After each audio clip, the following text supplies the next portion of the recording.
আমার বাড়ির বাবাজি মুসা নবী একদিন আল্লাহর কাছে বলে, মালিক আল্লাহ ফেরাউন এত জ্বালান জ্বালায় গো, এত জুলুম করে, এত নির্যাতন করে, তুমি কি গজব দিয়া ফেরাউনকে ধ্বংস করতে পারো না?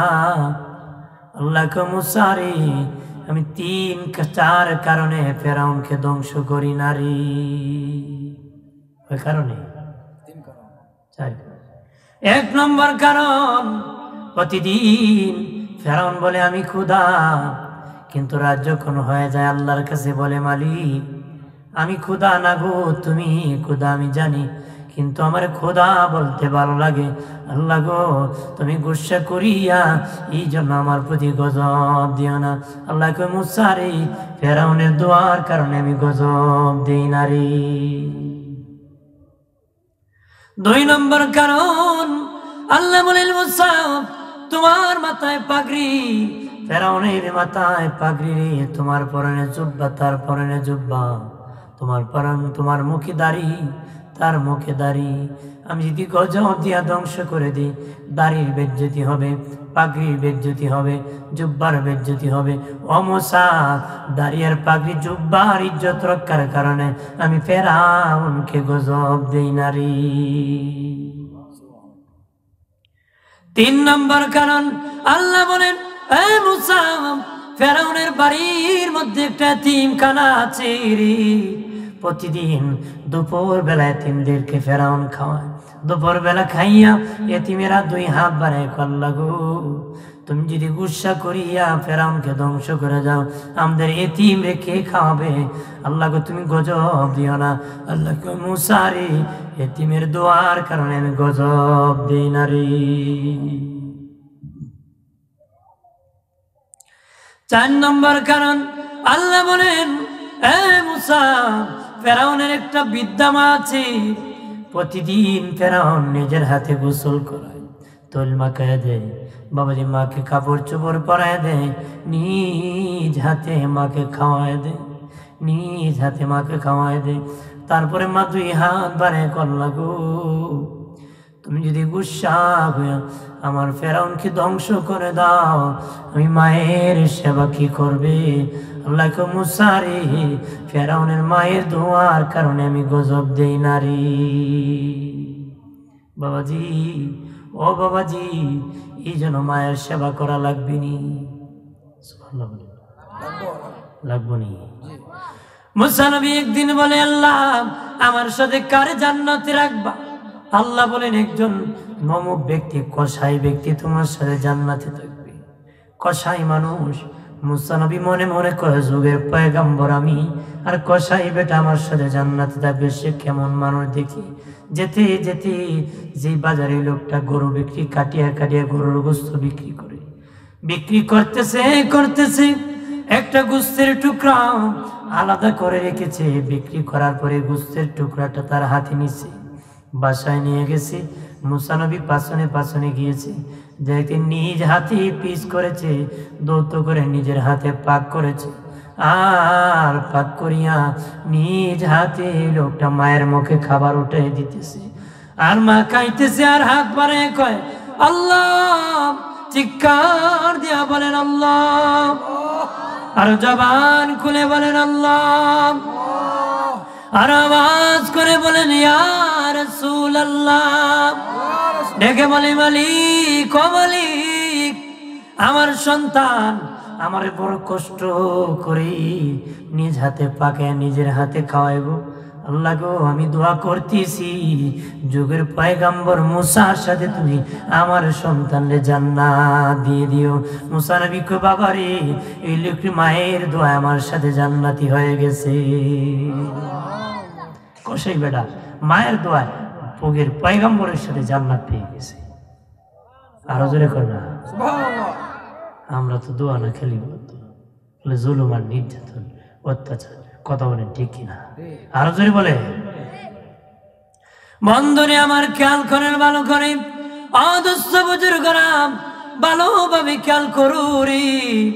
বাবা মা যাদের বেঁচে আছে ঘরে জান্নাত আছে, আলহামদুলিল্লাহ বলেন না, আরো জোরে বলেন। মা বাবা যার ঘরে বেঁচে আছি বাবাজি, আল্লাহর নবী নিজেও হযরত আবু হুরায়রা নবীর কাছে আসছে, ইয়া রাসূলুল্লাহ, আমার মা আমাকে ঘর থেকে বের করে দিয়েছে। নবীজি, আমার মা এই করেছে। নবী কো, তুমি কি তোমার মায়ের নামে নালিশ করতেছো? না নবী, না না, নালিশ করতেছি না। আমার মায়ের জন্য আপনি যদি 2 হাত বাড়াইয়া একটা হেদায়েতের দোয়া করতেন গো নবী, ভালো হতো গো। নবী 2 হাত বাড়াইয়া বললেন, আল্লাহ আবু হুরায়রার মারে তুমি হেদায়েত দান করে দাও। নবী হয়ে বলছেন, তুমি তোমার মায়ের নামে নালিশ করতে আসছো নাকি? না নবী, নালিশ করতে আসি নাই। আবু হুরায়রা মারছে দৌড়। নবীজি কিছু দোয়া করছে, আল্লাহ হেদায়েত দাও। এক ব্যক্তির সাথে ত্রাস লাগছে, কই দৌড়ুস কেন? আমি ধরতেছি না, আমার বাড়ি যাচ্ছি, দেখি আমি যাই আগে না নবীর দোয়া আগে যায়। সুবহানাল্লাহ বলতেন না? আবু হুরায়রা বলেন, আমি দৌড়তেছি আমার মায়ের ঘরের দিকে, দেখি রে আমার নবীর দোয়া আগে আমার বাড়ি পৌঁছে না, আমি পৌঁছতে পারি। দৌড়াইয়া ঘরের দরজায় যায়, কয় মা, মাগো দরজা খোলো গো।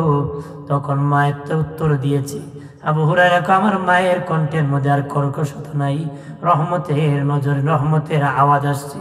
তখন আমি বুঝতে পেরেছি, আমি আবু হুরায়রা আসার আগে নবীর দোয়া আমার বাড়ি পৌঁছে গেছে।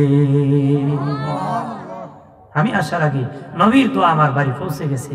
এমনি মা কো, মা বাবারে, তুমি তো মুহাম্মদের পাশে থেকে খারাপ হও নাই, ভালো হইছো। আমি গালাগালি করি কিন্তু তুমি আমাকে বকা দাও না, গালি দাও না, আরো তো ভালো হইছো। আমি চিন্তা করেছি, গোসল করেছি, আমিও মুহাম্মদ সাল্লাল্লাহু আলাইহি ওয়াসাল্লামের দরবারে গিয়ে কালেমা পড়ে মুসলমান হয়ে যাব। সুবহানাল্লাহ বলতেন না? আরো জোরে কও। বন্ধনে আমার খেয়াল করেন ভালো করে, অদুস্থ বুজুর্গরা, বনি সালমা গোত্রের এক যুবক ছেলে নবীর কাছে আসিয়া বলে, ইয়া রাসূলুল্লাহ, কত মানুষ মা বলে কান্দে, বাবা বলে কান্দে, মায়ের সেবা করে, বাবার সেবা করে গো নবী, আমার মা নাই, বাবা নাই, আমি কি খেদমতের সুযোগ আসেনি গো? আমি কি খেদমতের? নবীজি বললেন, বাবা, মা বাবার ইন্তেকালের পর খেদমতের সুযোগ আছে। নবী 5টা খেদমতের কথা নবী ঘোষণা করেছেন। 1 নম্বর, নবী বলেছে, ও আমার উম্মত, তোর মা মরে গেছে, বাবা মরে গেছে, হাত বাড়ায় বেশি বেশি করে মা বাবার জন্য দোয়া করবারে। আল্লাহ নিজেও দোয়া শিখাই দিয়েছে, রব্বির রহমহুমা কামা রাব্বায়ানি সগীরা। এইভাবে মা বাবার জন্য দোয়া করো। এটা হলো 1 নম্বর খেদমত। দুনিয়ায় খাওয়াইলে যে সওয়াব পেতে, খেদমত করলে যে সওয়াব হতো, দোয়া করলে খেদমতের সওয়াব পাওয়া যাবে। 2 নম্বর, ও বাবাজি, 2 নম্বর হলো, 2 নম্বর নবী বলেন, বেশি বেশি করি রে তোমার মায়ের গুনাহ, মা বাবার গুনাহ আল্লাহর কাছে মাফ চাও। আল্লাহ, আমার মা বাবার সম্পদ কামাইতে গিয়ে, সীমানা ঠিক করতে যাইয়া, ইনকাম করতে যাইয়া, দুনিয়ায় চলতে যাইয়া কত গুনাহ কামাই করে কবরে চলে গেছেন গো। আল্লাহ, আমি সন্তান হইয়া আমার মা বাবার গুনার ক্ষমা চাই। আল্লাহ নবী বলেন, আল্লাহ এত খুশি হয়ে যায়, ওই সন্তানকেও ক্ষমা করে দেয়, তার মা বাবার জিন্দেগীর গুনাহ খাতা ক্ষমা করে দেয়। এটা হলো 2 নম্বর খেদমত। এটা হলো কি? 3 নম্বর হলো, আল্লাহ নবী বলেন, মা বাবা কোনো ওসিয়ত করে থাকলে পূরণ করা, ঋণ থাকলে পরিশোধ করা। মা বাবার কোনো ওসিয়ত থাকলে পূরণ করা, ঋণ থাকলে পরিশোধ করে দেওয়া। মা বাবার ওসিয়ত পূরণ করলে, ঋণ যদি থাকে, তোমার মা কোন মহিলার কাছ থেকে ধার নিয়েছে বা ঋণ পাবে, এরকম যদি থাকে, তুমি আদায় করে দাও। তোমার বাবা শাস্টলে চা খাইতো গো, শাস্টলের মধ্যে কিছু টাকা পাতো, ওষুধ আনছিল, ওষুধ কিনে এনেছিল, ওষুধের ফার্মেসিতে কিছু টাকা পাবে। ঋণগুলা যখন আদায় করে দিবা, মা বাবার ওসিয়ত গুলা যখন পূরণ করে দিবা, খেদমতের সওয়াব পাওয়া যাবে। সুবহানাল্লাহ। আমরা বাপ মরলে ফুলা কো, আমি জানি না, আমার বড় ভাই আছে, বড় ভাই খুর ভাই আছে, খুর ভাই কো, আমার মা শুন বাপের সম্পদ দিয়ে গেছেন, আমি কি দিতাম? আছে না নাই? আর সম্পদ দেখলে টিভি নভাগ হয়, ঋণ দেখলে 24 ফিট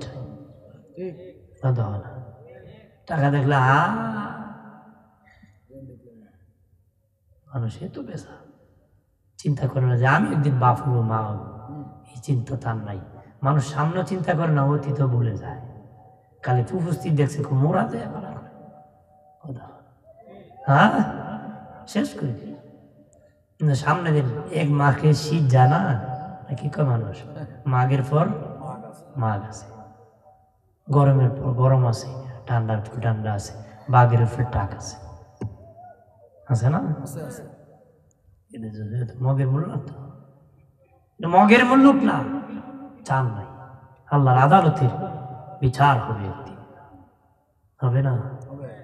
বন্ধনে আমার 4 নম্বর 5টা খেদমতের চতুর্থ হল নবী বলেন তোমার মা বাবা রেখে যাওয়া আত্মীয়র সাথে ভালো সম্পর্ক রাখা, রেখে যাওয়া আত্মীয়, বোনের বাড়ি, ফুফির বাড়ি, খালার বাড়ি, নানার বাড়ি, মামার বাড়ি, এরকম রেখে যাওয়া আত্মীয়র সাথে, মা বাবার রেখে যাওয়া আত্মীয়র সাথে ভালো সুন্দর আচরণ করো, সম্পর্ক বজায় রাখো। রাখতে পারলে খেদমতের সওয়াব পাওয়া যাবে। 5 নম্বর মা বাবার বন্ধু বান্ধবের সাথে ভালো আচরণ করো। তোমার বাবার বন্ধু বান্ধবের সাথে ভালো আচরণ করো, মায়ের বন্ধু বান্ধবের সাথে ভালো আচরণ করো, তাহলে আমার আল্লাহ মা বাবার খেদমতের সওয়াব আমলনামায় দিবে। এক ব্যক্তি বলুন ইয়া রাসূলুল্লাহ, নবী আমি মারাত্মক গুনাহ করেছি গো নবীজি, আমার কি ক্ষমার ব্যবস্থা চিনি গো নবী? নবী বললেন তোমার বাবা চিনি কনা নাই, মা চিনি কনা নাই। নবী বললেন তোমার বাবার ভাই চাচা চিনি পাশে গো নবী, যাও যাও তোমার চাচাকে চাচা বলে ডাক দাও, আদর করো, সম্মান করো, খাওয়াও। তোমার চাচা খুশি হইয়া যখন দোয়া করবে আমার আল্লাহ তোমার জীবনের গুনাহগুলি মাফ করে দিবে। আমরা দেশে বাতি যারা চাচারে দাঁড়িয়ে তুলায় আর এক করলো বাস্তু লাগে রাখছে, চাচাও রাখে বাতি যাবে। চাচার চিন্তা হইলো বাতিজা বুঝতো না সম্পদ কোনদিন মারণ যায়, বাতিজা চিন্তা হলো যেখানে দরবাই কিন্তু রক্ত গরম না মাঠ গরম, কথা হয় না। এরকম না, চাচাও ঠিক হতে হবে, বাতিজারও ইনসাফ করতে হবে। মিয়া তুমি যদি তোমার বাতি থেকে ঠকাও, তুমি একদিন তুমি হয়তো মরে যাবে, তোমার সন্তানের এমন অবস্থা হবে সব ফেলে যেতে পারে, কথা বলে। বন্ধনে আমার খেয়াল করেন ভালো করে, অদুস্থ বুজুর্গরা। আরেক ব্যক্তি বলে হুজুর ইয়া রাসূলুল্লাহ, নবীজি আমি গুনাহ করেছি গো নবীজি, কেমনে ক্ষমা পাবো? নবী বলেন মা চিনি নাই, বাবা চিনি নাই, তোমার মায়ের বোন খালা চিনি? হ্যাঁ আমার খালা আছে। নবী বলেন যাও যাও তোমার খালার সেবা করো, খেদমত করো রে, তাহলে আমার আল্লাহ তোমার খালা যখন খুশি হইয়া দোয়া করবে তোমার জীবনের গুনাহগুলি ক্ষমা করে দিবি। যারা বৌমা আছো এলাকার মধ্যে সাবধান, শ্বশুর শাশুড়ির সাথে খারাপ আচরণ করিও না। এলাকার বৌমারা যারা বিবি হয়ে বিভিন্ন এলাকার থেকে বিয়ে হয়ে এসেছে এলাকার মধ্যে, আমি অনুরোধ করে বলি, আমি আব্দুল ওয়াদুদ সিদ্দিকী বলে যাচ্ছি রে মা বোনেরা, তোমার শ্বশুর শাশুড়ির সাথে খারাপ আচরণ করিও না। যদি তুমি করো অপেক্ষা থাকবা, তোমার জন্য এই আচরণ অপেক্ষা করবে, তোমার জন্য এই আচরণ অপেক্ষা করবে। কারণ বুড়া হয়ে গেলে দিশেহারা হয়ে যায়, মা বাবা খুব দিশেহারা হয়ে যায়, কেউ খাওয়াইলে খায়, নতুবা তার বসে তারা ছাড়ার উপায় নাই। তুমি কিন্তু বউ হয়ে যখন দায়িত্ব নিবা না তখন খুব কঠিন হয়ে যায় শ্বশুর শাশুড়ি, কথা বলেন ঠিক কিনা? বন্ধনে আমার শ্বশুর শাশুড়ির কথা যখন বলেছি, আরেকটা ঘটনা বলে দিই। ইসমাইল আলাইহিস সালাম বিয়ে করেছেন, চিঠি লিখেছেন বাবার কাছে, আব্বা আমি নতুন বিয়ে করেছি, আমার বিবিকে আপনি দেখেছেন? উনি চিঠি পেয়ে গিয়েছেন সন্তানের বিবি দেখার জন্য, বৌমা দেখার জন্য। ওই ইসমাইল নবীর বাড়ির সামনে যখন নক করলেন, বললেন আমার ইসমাইল বাড়ি আছেনি? কয় না জানি টানি না। কোথায় গিয়েছে? কয় বলতে পারি টারি না। বিটি ডাবল মাঠে, আমাদের দেশে ডাবল মাঠে এমন লোক আসেনি, মানে মহিলা ডাবল ডাবল মাঠে কি জানতেন না? পান টান সুপারি টুপারি, কথা বলা। এইভাবে ডাবল ডাবল মারতেছে, ভালো আচরণ নাই। ইব্রাহিম নবী বলে মা ইসমাইল আসলে গো আমার সালাম দিও, ইসমাইলকে আর বলিও একজন মুসাফির এসেছিল, বলেছে তোমাদের ঘরের চৌকাঠ ভালো না, ঘরের চৌকাঠটা যেন পাল্টায়। বাবাজি ইব্রাহিম নবী চলে গেছেন, ইসমাইল নবী যখন বাড়ি আসছে, বাবাজি নবীগঞ্জ যে জায়গা দিয়ে যায় ওই জায়গা দিয়ে 40 দিন পর্যন্ত মেশকের ঘ্রাণ বের হয়। কিসের ঘ্রাণ বের হয়? মেশকের আম্বরের ঘ্রাণ বের হয়। ইসমাইল নবী বুঝতে পারছে যে আমার বাবা ইব্রাহিম খলিলুল্লাহ এসেছিল। মারহাবা বলেন। ডাক দিয়া বলেন, এ বিবি, কেউ কে এসেছিল রে? একজন মুসাফির এসেছিল। কি বলেছে? বলেছে তুমি কোথায় আছো জিজ্ঞেস করেছে। কি আর কিছু বলেছে? বুঝি না এই লোকটা পাগল না ভালা। আমি দেখি ঘরের চৌকাঠ বড় ভালো, কিন্তু সে বলে ঘরের চৌকাঠ নাকি ভালো না, পাল্টায় নেওয়ার জন্য। ইসমাইল নবী কয়, বিবি, ঘরের চৌকাঠ পাল্টানোর জন্য বলে নাই, তুই বড় বেয়াদব, তোকে পাল্টানোর কথা আমার বাবা বলেছে। ঘরের চৌকাঠ না, তোরে পাল্টা কেন কইছে? তালাক দিয়ে বিদায় দিয়ে দিল। আরেকটা বিয়ে করিয়া বাবাজি ইব্রাহিম নবীর কাছে চিঠি লিখেছে, বাবা ওই বিবি ছেড়ে দিয়ে আর একটা নতুন বিয়ে করেছি, নতুন বধূ দেখে যে ওগো বাবাজি। ইব্রাহিম নবী আবার যখন এসেছি, আল্লাহর কুদরত বোঝা যায় না। ওই দিন ইসমাইল নবী বাড়িতে নাই, বাবাজি আসিয়া ডাক দিয়েছে, ওই বিবির দিল বড় নরম। কে আপনি? তোমার স্বামী কোথায় আছে? দিনের কাজে বাহিরে আছি। দিনের কাজে বাহিরে। মহিলা বাসার ভিতর থেকে বলেন, আপনি কে গো? আপনার পরিচয় কি? ওই মহিলাটি ওই ইব্রাহিম নবী ডেকে বলে, মা আমার পরিচয় দিলে তুমি চিনবানি। বলেন না আপনার পরিচয়? আমি ইব্রাহিম খলিলুল্লাহ। আব্বা আপনারে চিনবো না, কারে চিনবো? আপনি হচ্ছে আমার প্রাণের আব্বা যান। আর জোরে ক। আমরা দেশের ছেলে বুড়া ডাকুই লোক কইল আপনি আমরা বুড়া যে জ্বালানি জ্বালায় কথা কনা ধরে ক আমার দিসলা। হ্যাঁ বন্ধুরে আমার বাবাজি, এমনি ইসমাইল নবীর বিবি ঘর থেকে বাহির হয়ে কদম বসি করে, আব্বা আপনাকে চিনবো নাতে কারে চিনবো গো আব্বাজি? আপনি তাড়াতাড়ি নামেন, কিছু খান, বাসায় ঢুকে ফেলেন। ইব্রাহিম নবী বলে, মা এখন আমি আসবো না, আমার ছেলে ইসমাইল আসলে চিঠি লেখো, আমি আসবো, থেকে যাবো গো মা, এখন আমি কিছু খাবো না, আর থাকবো না।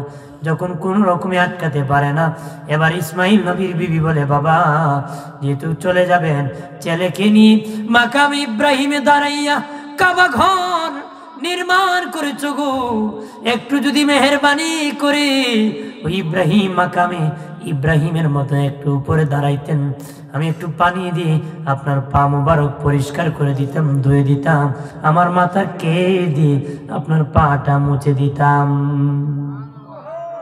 না আপনি যদি গো আব্বাজি মাকাম ইব্রাহিমে দাঁড়িয়ে যেতেন, আল্লাহ মাকাম ইব্রাহিমকে নামাজের মুসল্লা হিসাবে ঘোষণা করে দিয়েছে, মাকামি ইব্রাহিমের পাশে দোয়া কবুল হয়। আরো জোরে বলে বাবাজি। তখন গো ইব্রাহিম নবী মাকাম ইব্রাহিমের উপর দাঁড়াইছে, ইসমাইল নবীর বিবি পানি দিয়ে পাটা মুছে দিয়েছে, ধুয়ে দিয়েছে।